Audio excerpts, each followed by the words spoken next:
Os lares estão sendo destruídos. Como eu disse, o diabo não tem problema com a igreja que não luta contra o pecado, a igreja que é morna. Sabe aonde o diabo está focado, igreja? É na sua família. Porque se ele enfraquecer a sua família, enfraquece a igreja. Família fraca, igreja fraca. E aonde está o problema? Aonde está o veio? A falta do conhecimento da palavra de Deus. E não obedecê-la. E Oséias fala que o meu povo está sendo destruído porque lhe falta conhecimento. Quantos lares destruídos? Eu estive nos Estados Unidos pregando em 2 estados, em várias igrejas. Eu nunca vi tanta família destruída. Mulheres terrivelmente insubmissas. O feminismo em voga. Não sabem o que é submissão.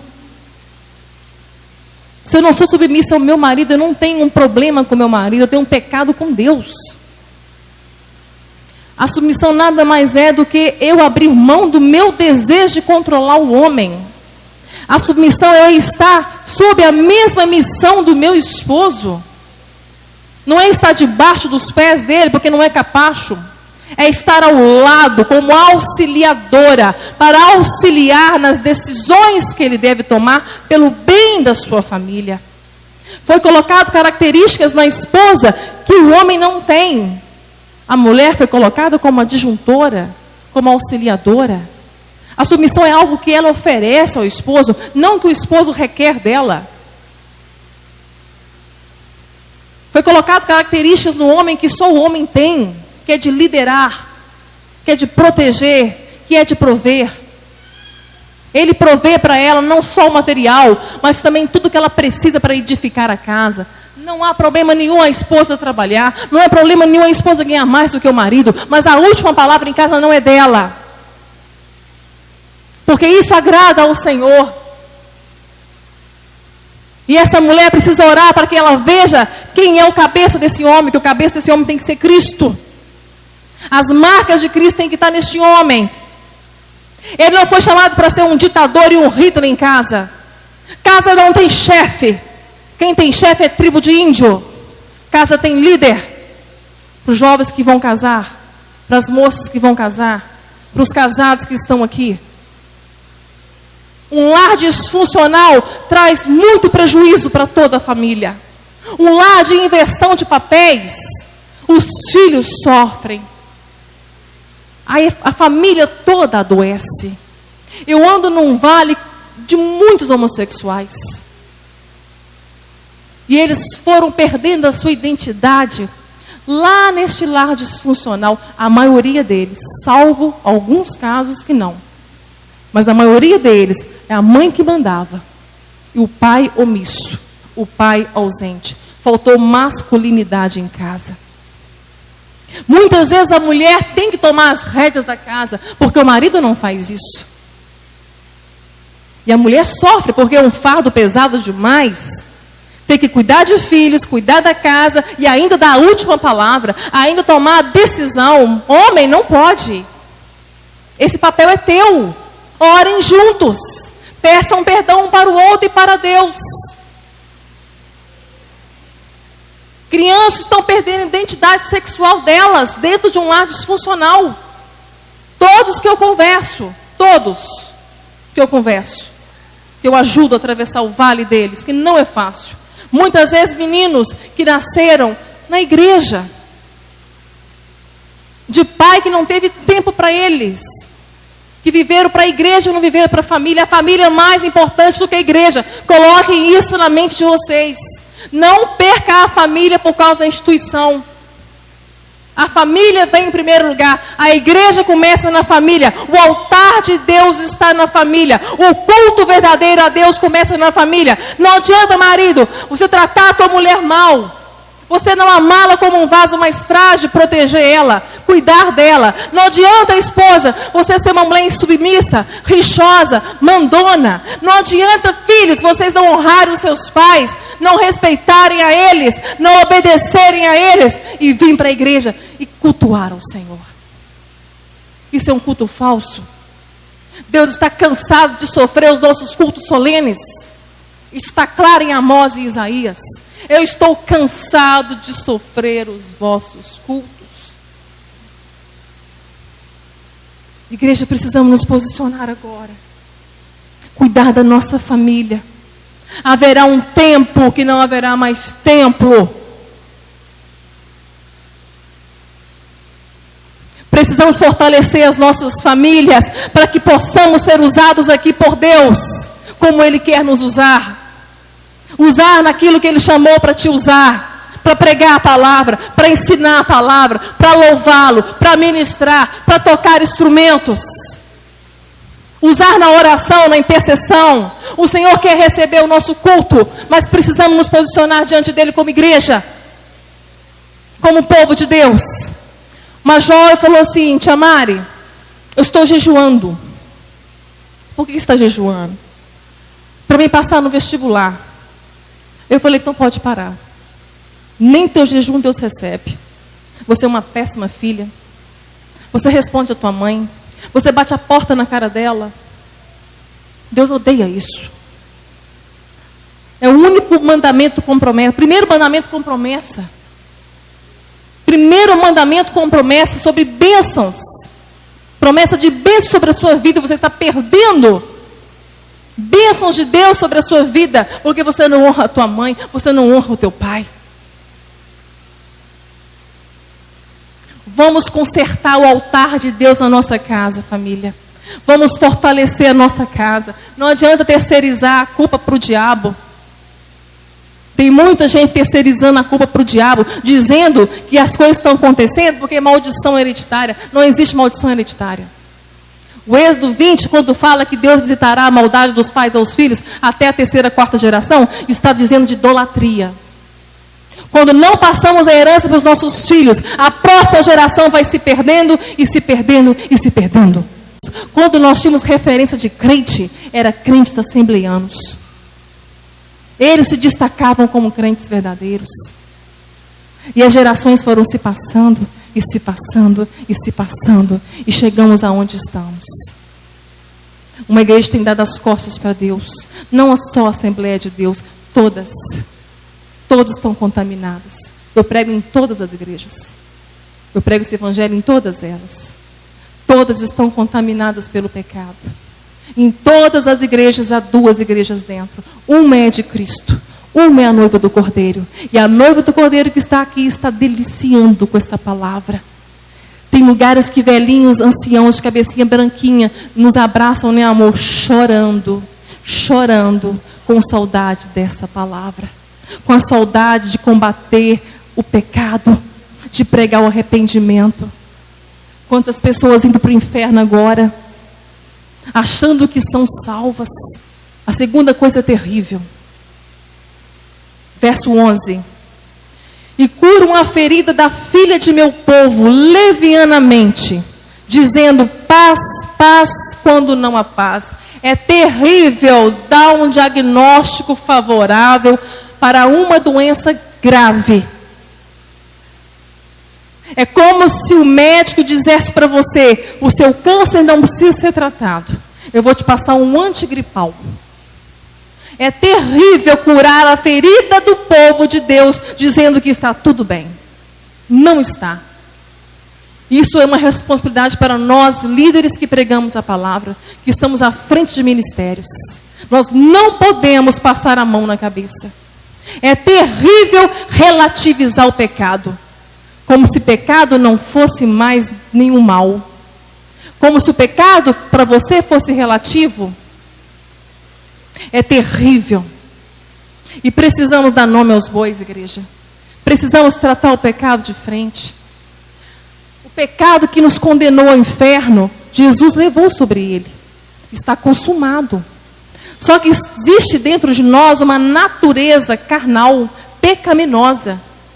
E isso faz com que continuemos a pecar. Pecamos porque somos pecadores. O pecado original que nos levaria para o inferno está sobre ele. Ele já nos livrou. Não estamos mais sob condenação. Mas existem os atos pecaminosos. Esses atos pecaminosos entristecem o Senhor, apagam o Espírito Santo da nossa vida, tira a nossa alegria da salvação.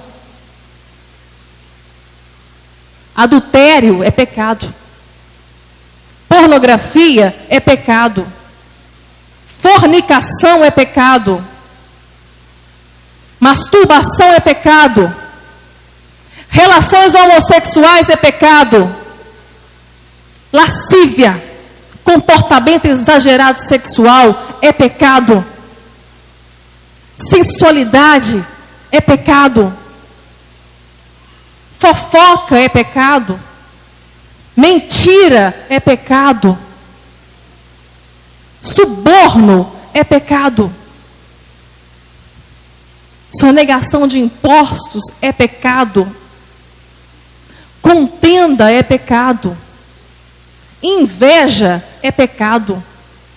Orgulho é pecado. Língua maledicente é pecado.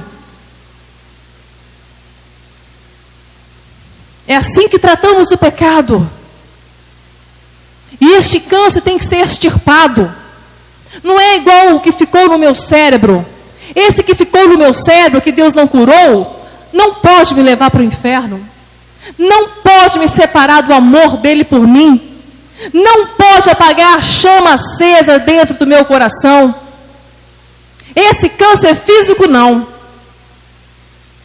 Esse câncer físico que está no meu cérebro, se eu acordar aqui amanhã, Deus acorda comigo. Se eu não acordar aqui amanhã, eu acordo com Ele. Deus pode levar um corpo doente para o céu, mas uma alma cancerosa não vai. Não vai. Uma vez, visitando uma mulher com câncer no cérebro, já em último estágio, sofrendo muito. E toda segunda-feira eu ia na casa dela. Aparentemente estava tudo bem. Aparentemente. Ela foi para o hospital. Estava no último estágio da doença. E um dia a enfermeira que eu conheci, a enfermeira dela, ligou para mim do hospital. E eu pude ouvir os gritos de dor daquela mulher. Ninguém entendia, o médico não entendia porque a morfina não dava conta. Ele estava ao limite da dor. O médico não entendia porque ela ainda estava viva. E eu comecei a orar por ela no telefone e a clamar a Deus por ela no telefone. Até que ela foi se acalmando. Deus foi aliviando a dor. Mas em meio àquela oração, Deus foi me revelando que não havia levado Ana ainda, porque Ana estava com câncer na alma. Ana estava com pecado oculto. Deus amava tanto ela, que não poderia deixar que ela partisse, senão ela iria para o inferno. Ana precisava confessar ao Senhor os seus pecados ocultos. Ana precisava pedir perdão. Ana precisava perdoar. E eu disse tudo isso a ela. Imediatamente, ela começou a ligar para algumas pessoas que ela deveria se retratar. Ana foi colocando e consertando o altar da vida dela. Assim que ela fez isso, amada igreja, Ana partiu e descansou nos braços do Senhor. Vocês estão entendendo a gravidade do pecado, amados? Muitos estão sofrendo. Homossexuais lutando contra a homossexualidade dentro da igreja. Eu amo esses rapazes que são sinceros, essas moças que são sinceras, que estão lutando contra o pecado, que não querem, sabe que é pecado, mas desde criança foi formatado dessa forma. Como eu já havia explicado, faltando a masculinidade dentro deles. E não entendiam. Muitos achavam que até havia nascido assim, mas não nasceu assim. Deus continua sendo o mesmo. A Bíblia continua sendo a mesma. Os séculos podem mudar, as leis podem mudar, mas família para Deus é homem e mulher. E eles falam comigo: Mari, eu nasci assim. Eu disse, não, você não nasceu assim, você nasceu macho. Você nasceu homem. Foi assim que Deus te fez, homem. Você perdeu a sua identidade sexual. Mas você pode ser restaurado. Mas aí como? Já fiz de tudo. Já fiz campanhas, já subi no monte. Por fim eu pensei, vou descer as águas, porque quando eu descer as águas, vou subir um outro homem. E não acontece um milagre, Mari. Não acontece nada. Eu falei assim, olha, deixa eu falar uma coisa para você. Deus não tem filhos prediletos, não. Que da mesma forma que você está lutando contra a homossexualidade, tem um homem lutando contra a pornografia e a masturbação. Tem uma mulher lutando contra os pecados na carne dela. Por que Deus vai romper com tudo para você como se não tivesse que lutar mais? A palavra de Deus fala que nós não lutamos contra o pecado ainda até o sangue.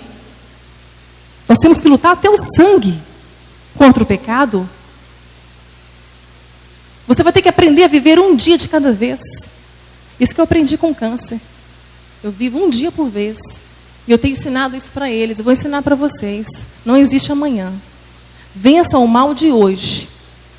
A palavra de Deus para você vencer o mal de hoje. Porque o mal de amanhã virá. Não preocupa com o mal de amanhã não, porque ele já está garantido. Vença o mal de hoje. Viva o dia de hoje. Pensa no dia de hoje. O amanhã não. O amanhã pertence ao Senhor. Ao Senhor. Se a tentação virá amanhã, como que ela vai vir? Se ela vai vir intensa, se não vai vir menos intensa? Não se preocupe com ela. Vença ela hoje. E ele começou então, rompendo primeiramente com a pornografia. A pornografia é um mal do século. Há líderes viciados em pornografia. Há pastores viciados em pornografia. Há mulheres viciadas em pornografia. Crianças de 7 anos, mãe me procurando desesperada porque achou no tablet das suas filhinhas filmes pornôs. Mentes defraudadas já desde cedo pela pornografia. A pornografia te afasta de Deus, te afasta do convívio com as pessoas. A pornografia faz que a pessoa veja a outra como um objeto sexual. A pornografia é perniciosa, ela é maligna. E a pornografia e a masturbação andam juntas. Se vocês aprofundarem sobre os mal, a consequência, vocês vão ver relatos de homens e mulheres que testemunham que foi a pior coisa da vida delas ter acessado pela primeira vez a pornografia. Nós lidamos também com dependentes químicos em crack. Como ele também diz, a pior coisa foi ter fumado a primeira pedra. Mas diferente do viciado em pornografia, o cachimbo do viciado em pornografia está preso nele. Ele tem que lutar com isso no corpo dele, todos os dias. E a palavra de Deus para esse pecado da carne, para essa tentação terrível, e se o diabo fosse aniquilado agora, a tentação continuaria dentro de você. Porque a natureza pecaminosa está dentro de nós. Ela foi crucificada com Cristo. Ela foi crucificada com Cristo. Mas nós temos que lutar todos os dias. Porque há 2 leões brigando dentro de nós.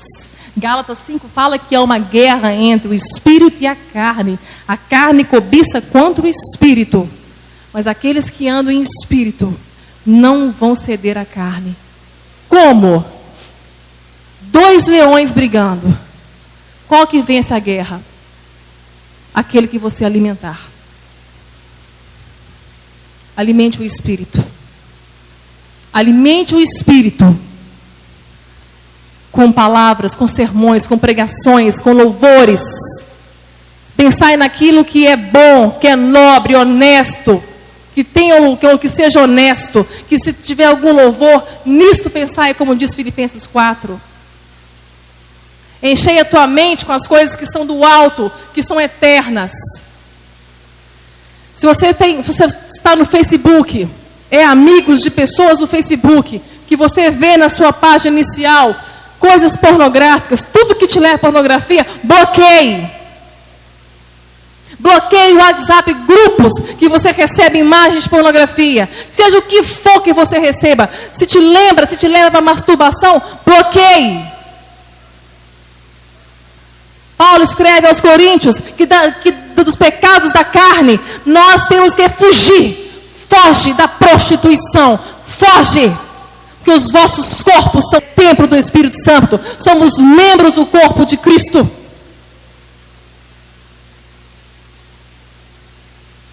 Se o teu olho te faz pecar, arranca ele. É assim que a gente trata os pecados da carne. Se tua mão te faz pecar, arranca ela. Porque é melhor faltando um membro do corpo do que o corpo todo ir para o inferno. Tem que ter estratégias assim. Bloqueando pessoas, saindo de grupos, bloqueando pessoas. Tem que ser assim, igreja. Não tem outro jeito. Nós lidamos com viciados em pornografia e masturbação. Pessoas que estão sofrendo. É uma luta. Não entre. Se você não entrou, não entre. Se você já entrou, busque um líder. Busque uma pessoa espiritual de confiança para te ajudar. Você precisa confessar. Confessai as vossas culpas uns aos outros e orais uns pelos outros para que sejais sarados. Porque a oração de um justo pode muito em seus efeitos. Sozinho você não consegue. Seja homossexualidade, seja lesbianismo, seja masturbação, seja fornicação, seja pornografia. Sozinho você não consegue. Precisa pedir ajuda. O diabo está destruindo a sua vida.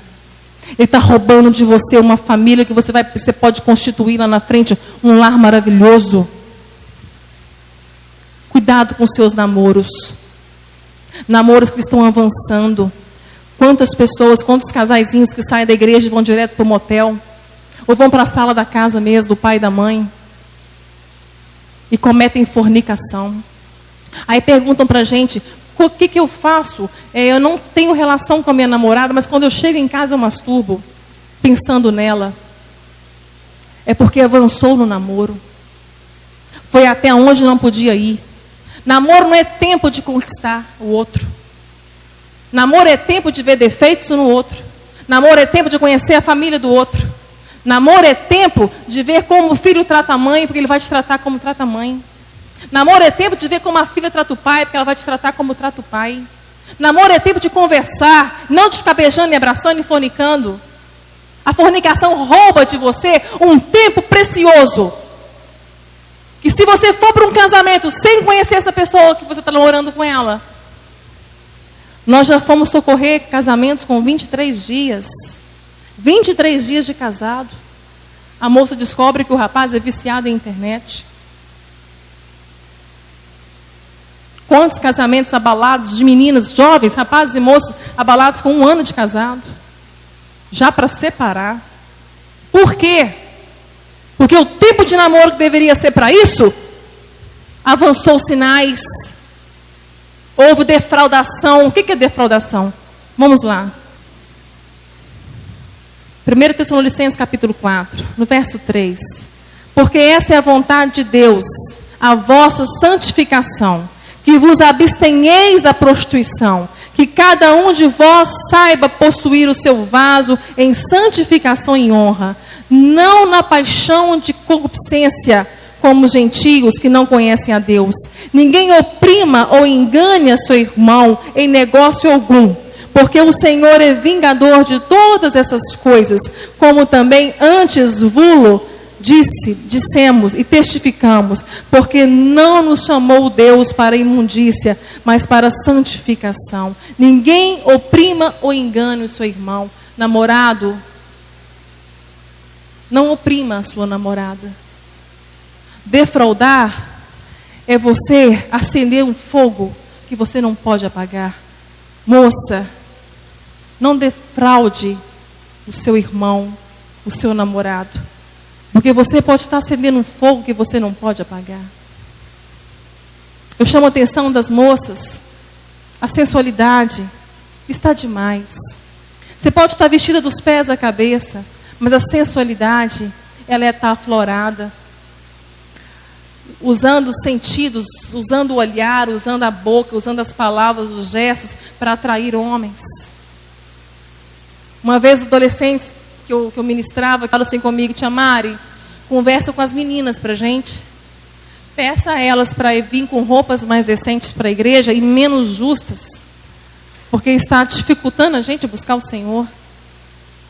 Os meninos pedindo socorro para pedirmos para as meninas se vestirem melhor.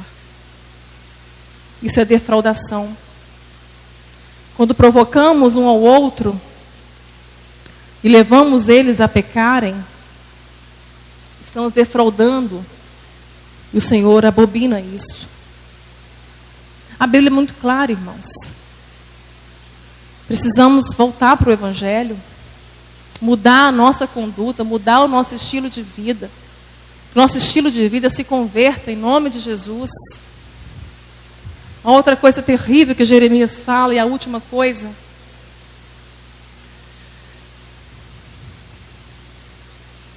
Jeremias 8 ainda, verso 13.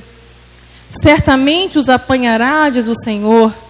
Já não há uvas na vide, nem figos na figueira. E a folha caiu, e até aquilo mesmo que lhes dei se irá deles. É terrível ser árvore frutífera e não ter frutos para dar. Nós somos plantação do Senhor.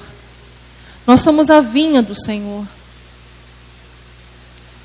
Jesus é a videira verdadeira. Se vós estiverdes em mim, dareis muito fruto, porque sem mim nada podeis fazer. A vara que não der fruto, esta será tirada e jogada no fogo. O machado já foi posto à raiz das árvores. E toda árvore que não der fruto, bom fruto, será lançada no inferno. Essa é uma palavra muito séria. Que a igreja possa glorificar a Deus por Ele ter vindo e exortar a igreja nessa noite. Quantas igrejas não têm essa oportunidade? Quantos amados irmãos nossos estão enganados pelo falso evangelho e não têm oportunidade de ouvir essa palavra? E muitas vezes o inimigo nem deixa entrar. Como na igreja de Laodiceia, Jesus estava à porta dela. Ele não estava dentro. Ele disse para a igreja de Laodiceia: eis que eu estou à porta e bato. Se alguém ouvir a minha voz e abrir a porta, eu entrarei, contigo cearei. Que possamos como igreja abrir a porta do nosso coração para o Jesus, para o Rei entrar. Amados, tudo isso que foi exposto, o Espírito Santo tem poder para te libertar. Ele tem poder para te curar. A palavra de Deus diz que não nos veio tentação que nos fosse sobre-humana, mas antes Ele nos dará o escape, para que nós não venhamos engravidar deste pecado e dar a luz a Ele, porque o pecado gera morte. E qual que é o escape, amados? A escolha, a sua escolha. Nós daremos conta daquilo que escolhemos. Cada um dará conta de si mesmo a Deus. Não vai ser seu pai, não vai ser sua mãe, não vai ser seu filho, sua esposa, seu pastor. Cada um dará conta de si mesmo a Deus. Que possamos nos arrepender como igreja hoje. Que possamos rasgar nossas vestes, ajoelharmos em sacos, em cinzas, colocar nossa boca no pó e nos arrependermos. Pedimos perdão, meninas e meninos, rapazes e moças, homens e mulheres, como igreja, nos posicionar nessa última hora, porque o mundo não lê Bíblia, amados. O mundo lê Jesus na sua vida. As marcas de Cristo precisam estar em nós. Nós fomos chamados para ser sal da terra e luz do mundo.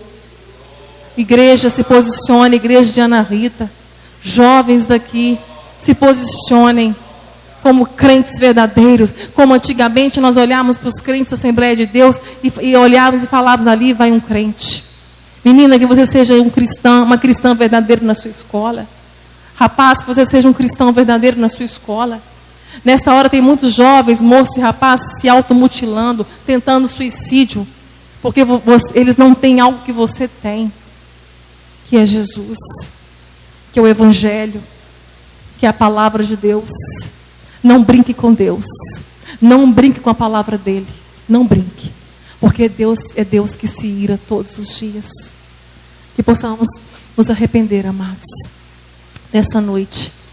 Feche os teus olhos. Aleluias. Confessa ao Senhor agora. Peça ao Senhor perdão. Muitas vezes a reação, quando ouvimos uma palavra dessa que confronta, é de raiva. É de raiva.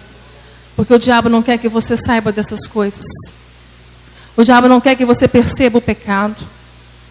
O diabo não quer que você tenha consciência daquilo que está te levando para o inferno. Que está te roubando da presença do Senhor. O diabo não quer.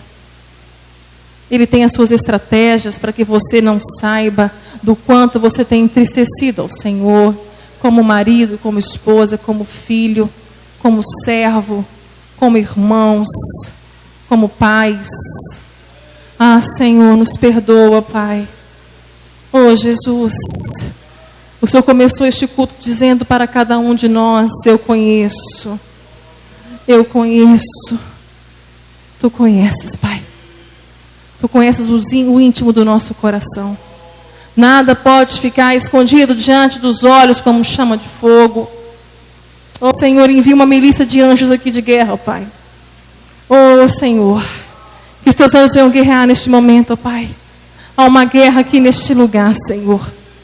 Cadeias estão sendo abertas, meu Pai. Prisões estão sendo abertas, Pai. Que essas vidas saiam daqui, meu Deus, transformadas, Pai. Cheias de arrependimento diante do Senhor. Pai, eu coloco esta igreja nas tuas mãos.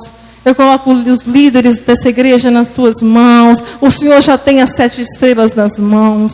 São teus, Senhor. Jesus, abençoa esta igreja. Cura esta igreja. Cura a igreja na nação brasileira. Cura a igreja brasileira, Senhor. Que essas coisas que virão não venham nos pegar de surpresa, Pai. Que as tribulações que estão vindo, Deus, não venham nos pegar de surpresa. Que a tua igreja possa agora lavar as vestes dela no sangue do Cordeiro.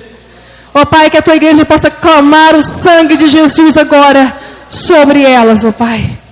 Sobre cada vida, meu Deus. Vai dando consciência agora ao teu povo, Senhor. Traga arrependimento, meu Deus, em nome de Jesus. Traga arrependimento, meu Pai, à tua igreja. Em nome de Jesus, Pai. Aleluias.